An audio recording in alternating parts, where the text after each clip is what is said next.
할렐루야. 이 시간 함께 예배드리는 성도 여러분의 심령과 그리고 가정 위에 주님의 평안과 은총이 가득하기를 주님 여러분을 간절히 기도합니다. 오늘은 자연을 사랑하신 하나님이라 이런 주제로 함께 은혜를 좀 나누고자 합니다. 이 말로 모건이라고 하는 저자가 호주 사막에서 있었던 원주민의 그런 이야기를 담은 책을 하나 썼습니다. 무탄트 메시지라는 이런 책입니다. 호주의 그런 이제 원주민 가운데에 부족 중에 그 오스트로이드라고 하는 그런 이제 부족이 하나 있는데요. 그들은 스스로를 뭐라고 불렀냐면 참 사람이라 이렇게 불렀어요. 참 사람. 왜 이렇게 불렀냐고 하면은 그들은 이제 신의 부족으로서 영원히 산다라는 그러한 항상 의식을 가지고 이제 살았던 것입니다. 그런데 이제 이 호주에 백인들이 들어오면서 이제 이 원주민들이 살고 있는 그 지역까지 이제 이렇게 침범을 하게 되어지면서 이제 개발을 하게 되어지는데, 그때에 그러한 것을 보고 있었던 이제 이 호주 원주민들이 이 백인들을 향해서 뭐라고 불렀냐고 하면은 무탄트라 이렇게 불렀대요. 무탄트. 다 같이 무탄트. 이게 무슨 뜻이냐면은 돌연변이 그런 뜻이래요. 우리와는 전혀 다른 이 돌연변이가 이렇게 우리 사는 곳에 들어와 가지고 우리의 삶을 이렇게 이제 어렵게 만드는 이러한 일이 있었던 것입니다. 그래서 이제 이들이 생각한 것이 이들과는 함께 이곳에 살 수 없다 그래가지고 이 우주라고 하는 곳에는 또 새로운 그러한 이제 곳이 있어서 또 하나의 영원히 살 수 있는 그곳이 있다라고 이제 생각을 하고 그들이 이제 이주하기로 결심을 합니다. 그래서 어떠한 이제 결론을 내렸냐고 하면 이들이 아이를 더 낳지 않기로 한 거예요. 그리고 이제 마지막 젊은이가 죽게 되어져서 이제 새로운 또 하나의 그런 이제 우주의 지구와 같은 그러한 곳으로 가게 되어지면 거기서 다시 우리는 영원한 삶을 살아갈 수 있다라고 이렇게 생각을 한 것입니다. 그래서 이제 다른 세상으로의 참 사람의 이제 집단 이주가 완료가 이제 되어지는 것인데요. 우리는 지금 첨단 무기와 또 국방비의 어마어마한 이런 것들이 이 나라를 지켜준다고 생각을 합니다. 그러나 무탄트 이 책에서 우리에게 주는 교훈은 그것이 우리의 삶을 지켜주는 것이 아니라 자연이 우리를 지켜주는 것이다. 오늘 바로 이 호주의 원주민들은 무분별한 이러한 백인들의 개발, 그 자연 환경의 파괴가 더 이상 그들의 삶을 이루어갈 수 없게 하기 때문에 결국 그들이 선택한 것은 또 하나의 새로운 그런 이제 우주 속에서의 영원한 삶을 그들이 이제 택하고 가게 된 것이에요. 자, 사실 오늘 우리 지구 환경의 변화로 전 세계와 모든 생명이 겪는 고통의 원인은 다른 데 있지 아니하고 무분별한 개발 때문입니다. 개발은 필요합니다. 그러나 무분별한 개발은 아니라는 것이지요. 왜 이러한 일이 일어나느냐? 이유는 우리의 탐욕의 결과입니다.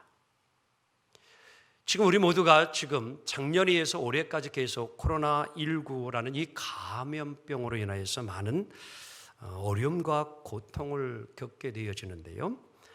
바로 이 질병의 원인은 다른 데 있지 아니고 지구 환경의 파괴로 인한 자연 생태계의 교란이 결과를 가져오게 되는 것입니다.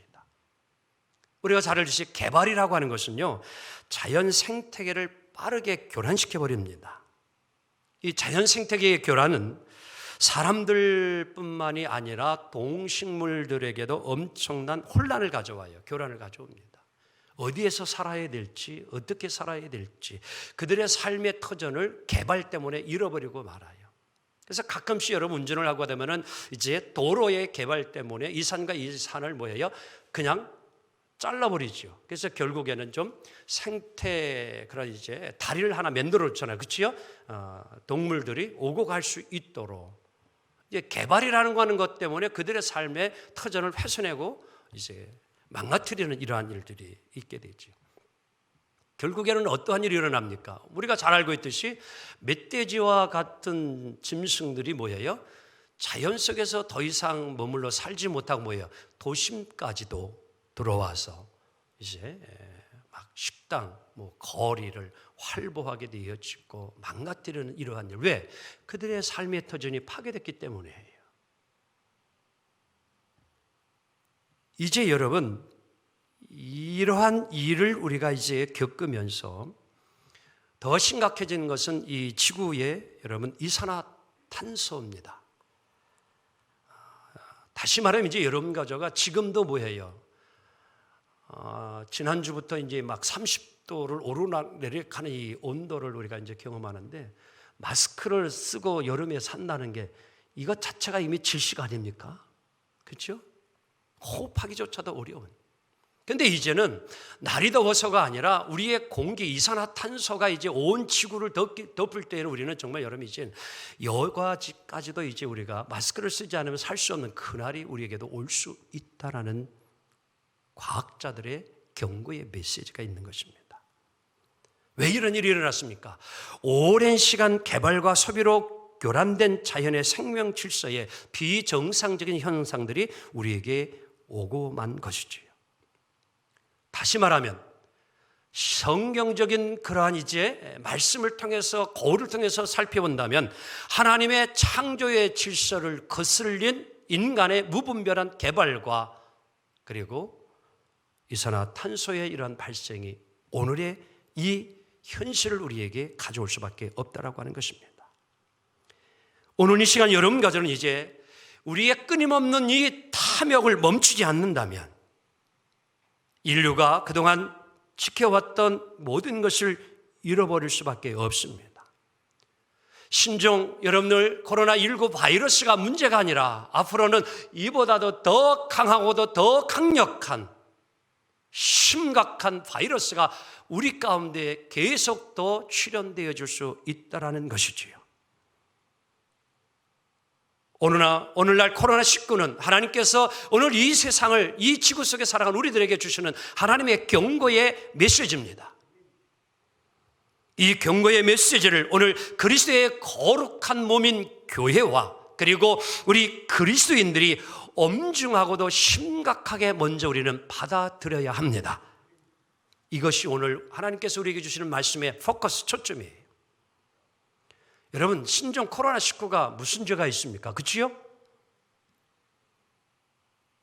단지 인간의 무분별한 개발과 그리고 편리성을 추구하는 소비들이 오늘의 이러한 어려움을 우리에게 가져온 것 아니겠습니까? 지구 환경의 문제는 심각하기가 이를 수가 없습니다. 중앙일보 2019년 11월 28일 날 신문에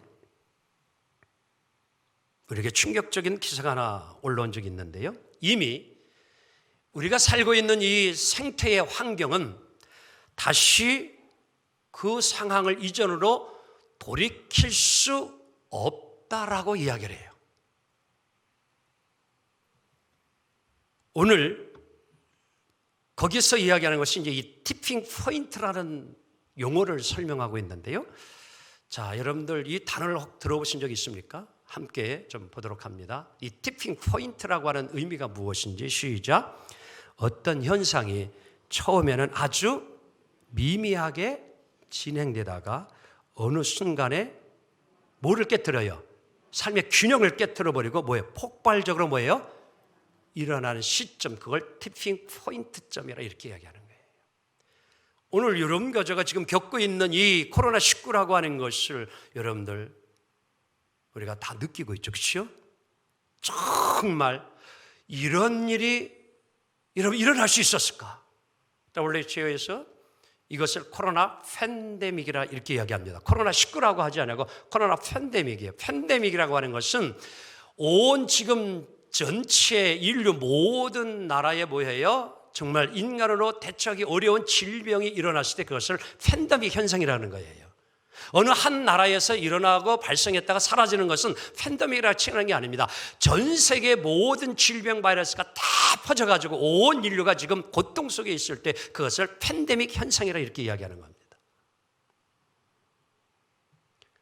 이 티핑 포인트라고 하는 말이 언제 시작되냐면 이제 노벨 경제학상을 받은 토마스 셔링이 쓴 1969년에 분리의 모델이라는 논문에서 이제 이야기가 되어지다가 이것이 이제 많은 사람에게 알려지게 된 것은 말콤 글래드웰이라고 하는 사람이 쓴 책이 하나 있는데 티핑 포인트라고 하는 책이 하나 있습니다.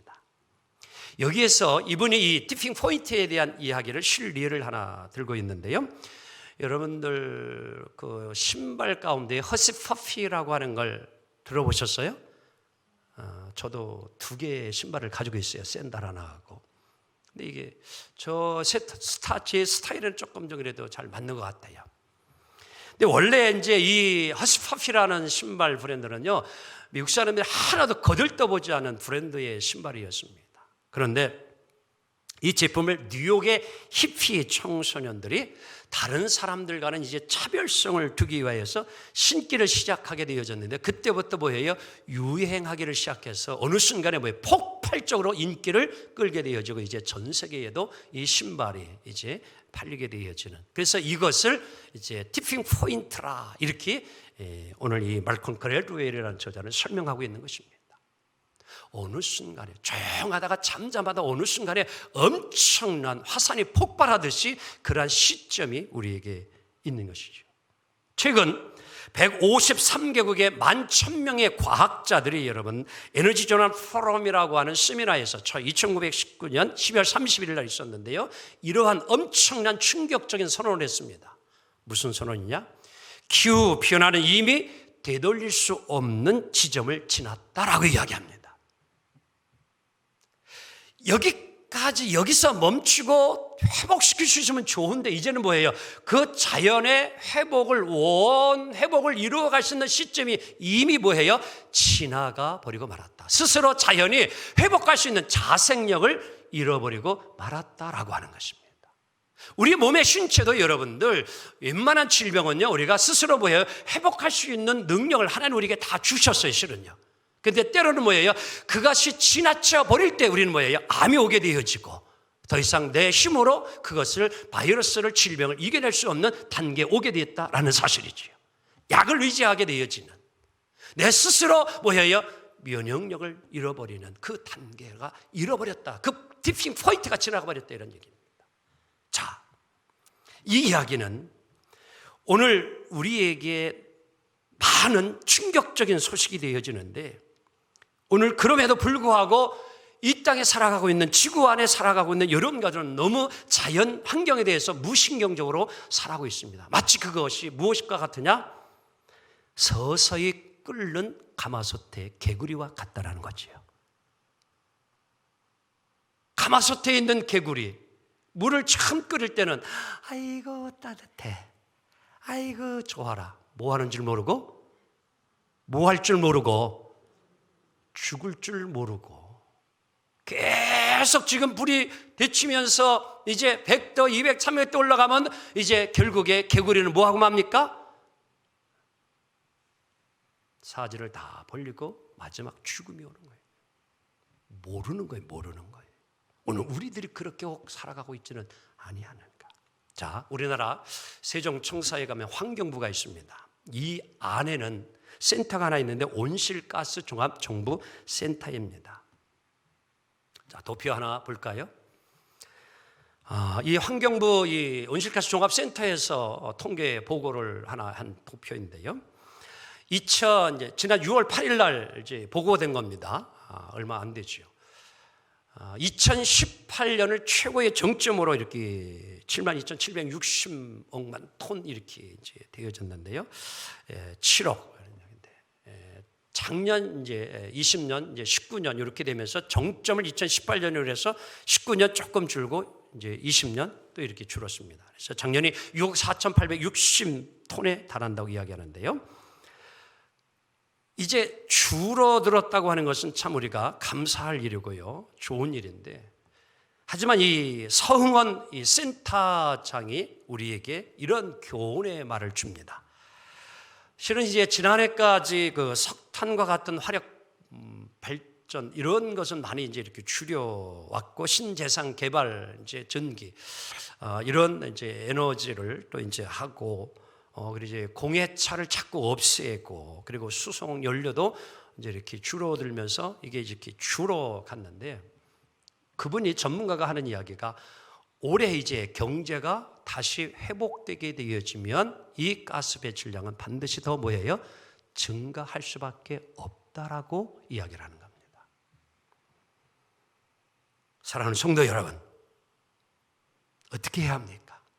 오늘 하나님께서 예레미야 선지를 통해서 우리에게 주신 말씀을 듣기를 원합니다. 예레미야 10장 12절로 14절까지 함께 봅니다. 시작. 여호와께서 그의 권능으로 땅을 지으셨고, 그의 지혜로 세계를 세우셨고, 그의 명철로 하늘을 펴셨으며, 그가 목소리를 내신즉 하늘에 많은 물이 생기나니, 그는 땅에서 구름이 오르게 하시며 비를 위하여 번개치게 하시며, 그 곳간에서 바람을 내시거늘 사람마다 어리석고 무식하도다. 오늘의 이 말씀은 하나님께서 예레미야 선지자를 통하여서 성명서를 우리에게 발표하신 거예요. 모든 자연의 질서는 하나님의 지혜와 명철과 호령 아래 있다라는 것을 말합니다. 창조 세계에 대한 하나님의 주권을 만천하에 선포하신 하나님의 말씀입니다. 깨닫기는 오늘까지 하나님이 만드신 자연의 모든 피조물, 자연들은 하나님의 섭리와 하나님의 이끄심에 순응하며 지금까지 잘 지켜왔는데, 문제는 누구냐? 하나님의 형상을 닮은 인간이 문제라는 거예요. 인간들은 하나님의 자연의 피조물과 함께 더불어서 삶을 살아가기보다는 자연을 너무 훼손하고 파괴하는 불순종하는 삶을 살아왔다라고 이야기를 합니다. 비 하나도 바람 하나도 번개 하나 치는 것도 하나님의 허락하심이 없이는 되지 않는다는 것이 오늘 하나님이 우리에게 주신 교훈인 것입니다. 자연은 하나님의 명령에 순종하며 삶을 살아왔다는 것이지요. 그런데 오늘도 하나님께서 인간에게 주신 가장 귀한 특권, 이 모든 피조물을 만드시고 하나님 보시기에 참 기뻐하시고 좋았던 하나님, 그 모든 것을 우리 인간에게 주시며 생육하고 번성을 하며 이 자연을 잘 다스리는 하나님의 명령을 따르지 못하고 이 자연을 파괴한 우리의 모습, 우리는 회개해야 합니다. 그래서 오늘 이 예레미야는 그것을 깨닫지 못하는 자가 어리석고 무식하도다라고 표현을 하는 것입니다. 오늘 사랑하는 성도 여러분, 우리는 다시 한번 여기서 자연은 생명운동에 함께 귀한 동역자들이라는 다시 한번 느끼며, 자연 또한 우리의 한 형제여 자매라고 하는 이 사실을 기억하기를 원합니다. 아시스의 성자 프란체스코는 모든 피조물을 한 혈육으로 그는 생각하고, 피조물에 다른 인간 외에 다른 모든 동물과 식물도 인격으로 대하는 삶을 살아왔습니다. 그래서 라틴어 제르마누스는 형제라는 의미를 가지고 있는데, 혈육을 나눈 친형제라는 것입니다. 다시 말하면 오늘 여러분과 저가, 오늘날 우리 그리스도인들이 이 시간 다시 회복해야 될 영성이 하나 있다면, 자연은 거룩함을 가지고 있는 귀한 존재임을 잊지 않기를 원합니다. 20권이 넘는 유명한 생태계에 대한 저술을 많이 한 맷 폭스라고 하는 학자가 이렇게 이야기를 합니다. 시작. 몸이 만물입니다. 몸은 구름이고 산이고 바람에 끄떡이는 초록빛 나무들 뿐만 아니라 강물이나 조약돌 그리고 오래된 바위까지 삼라만상에 존재하는 모든 것이 다 몸입니다. 이 모든 몸들은 자기 정체성을 갖고 하나의 유기체로서 서로 연결되어 있으면서 거대한 축복의 공동체를 이루고 있습니다. 자연은 우리와 하나라는 거예요. 오늘 우리들이 때로는 이 아들이 딸이 참 내 아들인가 아닌가를 식별하고 판명하기 위해서는 DNA 검사를 하죠. 그렇지요? 유전자 검사를 하는 거예요. 거기서 이제 가짜와 진짜가 이제 판결이 나옵니다. 이 베트 폭스 학자는 이야기하기를 자연은 우리와 하나라는 거예요. 같은 인간과 DNA를 가진 그러한 이제 모든 생명이라고 이야기를 하는 것입니다. 이 자연을 살리기 위해서 오늘 우리는 어떠한 삶을 살아야 되느냐? 개발이라는 명목하에 무분별한 개발을 이제 억제하고 탐욕을 절제하며 살아가야 하고 온실가스를 줄여야 우리의 삶의 미래는 아름다워지고 밝아질 수 있는 것입니다. 사랑하는 성도 여러분, 이제 하나님의 눈으로 자연을 볼 수 있는 영성의 거룩함이 회복되어지기를 원합니다. 하나님의 형상대로 우리를 만드셨는데 그 거룩한 하나님의 형상이 하나님의 그 자연을 사랑하는 마음이 오늘도 우리 가운데 말씀을 통해서 회복되기를 원합니다. 우리는 자연의 또한 한 부분이라고 이야기할 수 있어요. 함께 살아가야 합니다. 지난 한 주간 저는 가족과 함께 그 어느 때 시간보다도 자연 속에서 이제 삶을 살고 왔습니다. 깊은 산속, 정말 숲이 우거진 곳, 그리고 또 천연 자원의 그러한 바다를 바라보면서 환경에 대한 것을 더욱 느꼈습니다. 마지막 오는 날, 전날 좀 가고 싶었는데 오대산 전나무 숲길이 유명합니다. 그래서 그것에 도착해서 가족과 함께 이제 걷기를 시작하는데 보니까 어느 분이 신발을 들고 맨발로 걷더라고. 그래서 나도 한번 해보자. 저는 또 그런 끼가 있어가지고 제가 그래가지고 이제 다 벗고 저도 이제 맨발로 한 3km 정도를 걸어봤습니다. 내 신체가 자연의 흙과 함께 밀착되어지고 접촉하는 것을 1시간 이상 이렇게 경험을 했습니다. 가는 도중에 다람쥐 하나가 나타나더라고요. 그래서 신기해가지고 있는데 막 이렇게 이제 부르니까요, 다람쥐가 막 도망가는 게 아니라 저한테 달려오더라고요. 그래서 알아보는구나 그랬지 제가요. 참 사람도 알아보는구나. 그러려면 다른 사람들에게도 다 오더라고요. 얘들이 저만 알아보는 게 아니라 이 손까지 다 와가지고 할 거예요. 뭘 주나 하고서 이렇게 오는데요. 대부분이 다람쥐들이 도망을 가는데 거기에 있는 다람쥐들은요, 사람과 하나가 되어 있더라고요. 거기서 새로운 걸 발견했어요. 하나가 되는구나. 교제가 이루어질 수 있구나. 사랑하는 성도 여러분, 지금 우리 주변에 있는 땅 가까이에 붙어서 지금 자라고 있는 잡초와 여러분들, 꽃들과 대화를 하기를 원한다면 서서 대화하는 것이 아니라 내가 앉아야 합니다. 내가 무릎을 꿇어야 합니다. 잡초와 풀과 같이 낮게 내가 앉아서 그들과 뭐예요?